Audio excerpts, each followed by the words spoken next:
যখন আমার গানের পাখি। ভারতের জনপ্রিয় গায়ক নচিকেতা চক্রবর্তী, যার সুরে প্রায়ই উঠে আসে ফুটপাতের গল্প থেকে শুরু করে মধ্যবিত্তের মানসিকতা। গেল ৩ দশকেরও বেশি সময় ধরে প্রতিবাদী গান দিয়েই গানের ইন্ডাস্ট্রিতে রাজত্ব করে যাচ্ছেন এ গায়ক।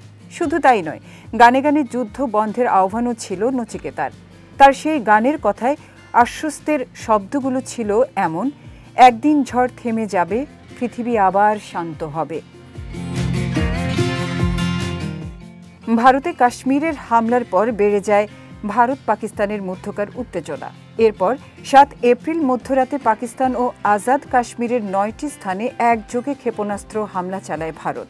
ভারতীয়রা যাকে বলছে অপারেশন সিঁদুর। এতে সব মিলিয়ে দুই দেশেই ঘটেছে হতাহতের ঘটনা।